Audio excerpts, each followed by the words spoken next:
First ever factory outlet, Chandanagar, Mukunda Jewelers, opening soon. No making charges.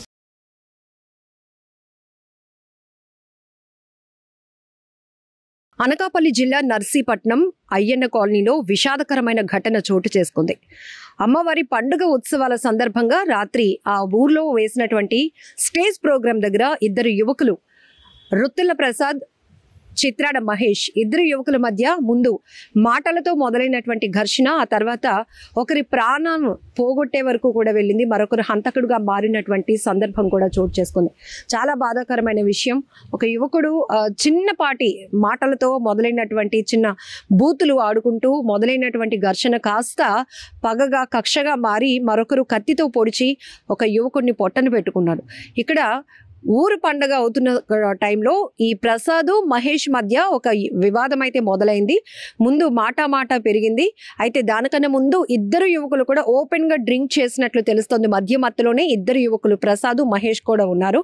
అయితే వీళ్ళిద్దరి మధ్య చిన్న తగాదాగా మొదలైంది. ఆ తర్వాత ఆ వివాదం సద్దుమణిగించే క్రమంలో అక్కడ బీట్లో ఉన్నటువంటి పోలీస్ సిబ్బంది అలాగే స్థానికులు కూడా ఇద్దరిని వారించి విడిపించి అక్కడి నుంచి సర్దు చెప్పి పంపించేశారు.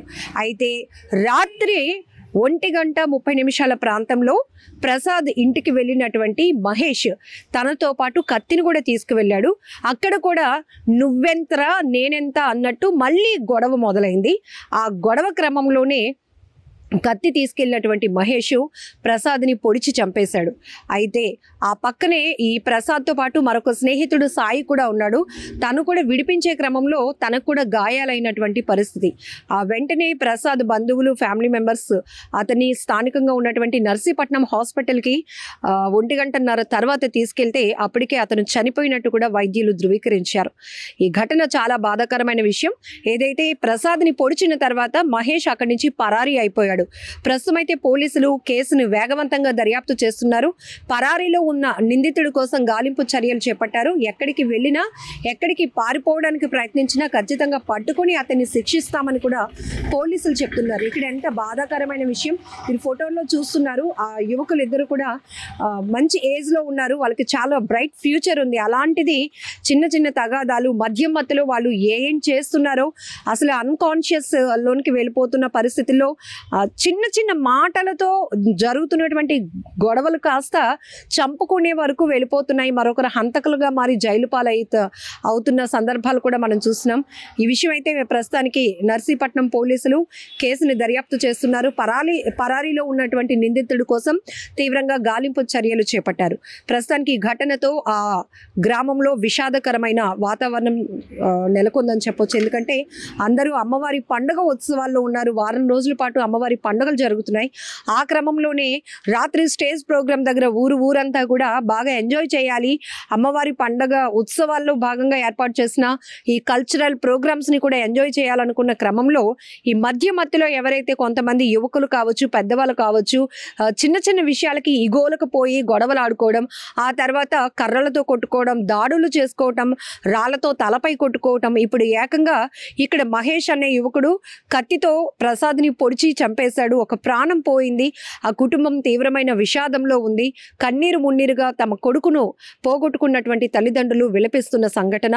దీంతో పాటు ఈ ఘటనతో ఒక్కసారిగా ఆ విలేజ్ అంతా కూడా ఉలికి పడిందని చెప్పొచ్చు. గ్రామంలో తీవ్ర విషాద ఛాయలు అలుముకున్నాయి. పోలీసులు అయితే వేగవంతంగా దర్యాప్తు చేస్తూ పరారీలో ఉన్నటువంటి మహేష్ కోసం గాలింపు చర్యలు కూడా చేపట్టారు. నా పేరు సాయి, ఈ పెద్దపాలెం మాది. ఫ్రెండ్ నిన్న పండుగ అయితే పిలిచాడు, వచ్చాను. వస్తే నైట్ తను తాగేసి ఉన్నాడు. అంటే మమ్మల్ని కొట్టిన అబ్బాయి, మహేష్ అన్న అబ్బాయి. అయితే మేము డ్యాన్స్ చేసుకుంటుంటే మమ్మల్ని వచ్చి కొట్టడం వల్ల అడిగినందుకు మళ్ళీ వాళ్ళ ఫ్రెండ్స్ని, వాళ్ళ రిలేటివ్స్ మొత్తం అందరూ వచ్చి మా ఫ్రెండ్స్ అందరినీ కొట్టేశారు. పోలీసులు వచ్చారు, ఆపిచ్చి వాళ్ళు ఇంటికి పంపిస్తారు, మమ్మల్ని ఇంటికి పంపిస్తారు. ఇంటికి పంపించేస్తే వెళ్ళిపోయినాక మళ్ళీ తను తాగేసి వచ్చి మళ్ళీ ఇంటికి వచ్చారు. ఇంటికి వచ్చి ఇంటి దగ్గర మళ్ళీ డిస్కషన్ చేశారు. అయిపోయినాక మళ్ళీ కత్తి తీసుకుని కత్తితో పొడుస్తారు. నేను లేదు, తను అప్పుడే డ్యూటీ చేశాను. ఇన్సిడెంట్ ఒకటి జరిగిందండి, విషాదకరమైన ఇన్సిడెంట్. ఇప్పుడు మనకి అయ్యన్న కాలనీలో ఉంది. అయ్యన్న కాలనీ అనేది అక్కడ మనకి ఉత్సవాలు అవుతున్నాయి, పండుగ అవుతుంది. పండుగ అయినప్పుడు పండుగ సందర్భంగా ఒక స్టేజ్ ప్రోగ్రాం కూడా పెట్టడం జరిగింది. స్టేజ్ ప్రోగ్రామ్ అవుతుండగానే ఒక ఇన్సిడెంట్ జరిగింది అనమాట. ఒక ఇద్దరి మధ్య ఘర్షణ, అంటే మామూలుగా చిన్న ఆల్టర్కేషన్ జరిగింది వాళ్ళ నోటి మాటలతో. ఎవరంటే ఒకళ్ళు రుత్తల ప్రసాద్, ఇంకోరు చిత్రాడ మహేష్, వీళ్ళ మధ్య చిన్న ఘర్షణ మామూలు తోసుకోవడం అలా జరిగింది. జరిగిన తర్వాత అక్కడ ఉన్న మన స్టాఫ్, మన సిబ్బంది కానీ నెక్స్ట్ మిగతా అక్కడ ఉన్న లోకల్ వాళ్ళందరూ కూడా విడగొట్టేసి పంపించారు, ఇతరులను పంపించారు. ఎవరి మాటగా ప్రోగ్రామ్ 12 గంటలు క్లోజ్ అయిన తర్వాత ఇంటికి వెళ్ళిపోవడం కూడా జరిగింది. ఆ తర్వాత అరౌండ్ నైట్ 1:30 ఆ టైంలో ఎవరైతే ఈ మహేష్ ఉన్నాడో, మహేష్ వాళ్ళ ఇంటికి వెళ్ళాడు. ఎవరు ఇప్పుడు మన రుత్తల ప్రసాద్ వాళ్ళ ఇంటికి అయ్యన్న కాలనీలో ఉంటున్న వాళ్ళ బ్రదర్ ఇంటికి వెళ్తే అక్కడ పడుకున్నాడు. చూసి వీళ్ళిద్దరి మధ్య మళ్ళీ ఆల్టర్కేషన్ అనమాట. అంటే తిట్టుకొని నువ్వెంత అంటే నువ్వెంత అని మాట్లాడుకొని అలా చేయడం వల్ల ఏంటంటే వీటి దగ్గర అప్పటికే కత్తి పట్టుకొని వెళ్ళాడు. ఇది ఎవరో మన మహేష్ అనేది. వాళ్ళిద్దరి మధ్య గొడవ జరిగినప్పుడు ఆ కత్తితో 2 పోట్లు కొట్టడం జరిగితే ఈ పక్కన కూడా ఇంకొక అతను ఉన్నాడు, వాళ్ళ ఫ్రెండ్, ఆయన అడ్డుకున్నాడు. ఆయన కూడా చిన్న ఇంజురీస్ అయ్యాయి. వెంటనే అక్కడ పారిపోయి అబ్స్కండ్ అయిపోయాడు మహేష్ అన్నాడు.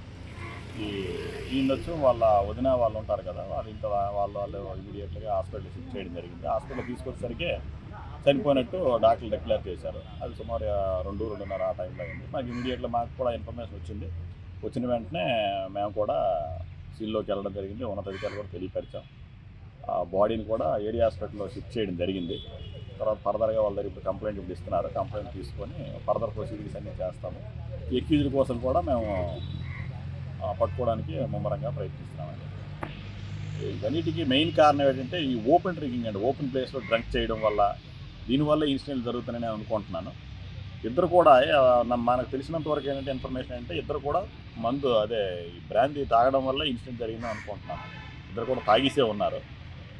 అందుకు మన నర్సీపట్నం విషయానికి వచ్చేసరికి కూడా ఇలాంటి ఇన్సిడెంట్లు జరుగుతాయి. మెయిన్ ప్రధాన కారణం ఏంటంటే ఓపెన్ ప్లేస్లో డ్రింక్ చేయడం. దీని మీద మా ఎస్పీ గారు చాలా స్ట్రిక్ట్గా ఇన్స్ట్రక్షన్ కూడా మా అందరికి ఇవ్వడం జరుగుతుంది. రెగ్యులర్గా సార్ ఫాలోఅప్ చేస్తారు. మేము కూడా రోజుకి 8 నుంచి 10 ఓపెన్ డ్రింకింగ్ కేసులు కడుతూనే ఉన్నాం.